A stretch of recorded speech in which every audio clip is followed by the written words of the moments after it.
Figure politique de premier plan et ancien directeur de cabinet du président Félix Tshisekedi, Kamere n'est pas un inconnu à l'Assemblée nationale. Il y a déjà siégé de 2006 à 2009 sous la présidence de Joseph Kabila. Une fois aux affaires, Vital Kamere promet de réhabiliter l'Assemblée nationale.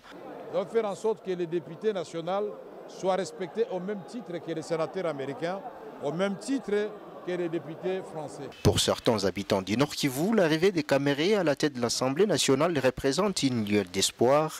Son expérience politique et son attachement à la région, étant lui-même originaire de l'Est du pays, font naître l'espoir d'une action concrète pour ramener la paix et la sécurité. La personne de Vital Kamere, ils vont quand même tout faire.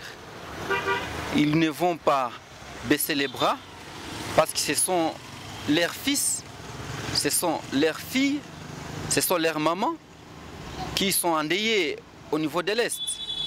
Nous avons quand même des témoignages de ces fils de l'Est.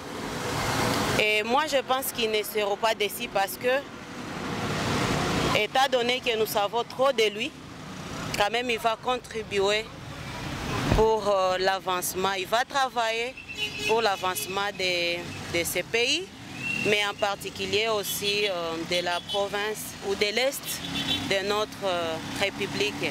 D'autres plus sceptiques redoutent que Kamere ne soit pas en mesure d'apporter les changements tant attendus.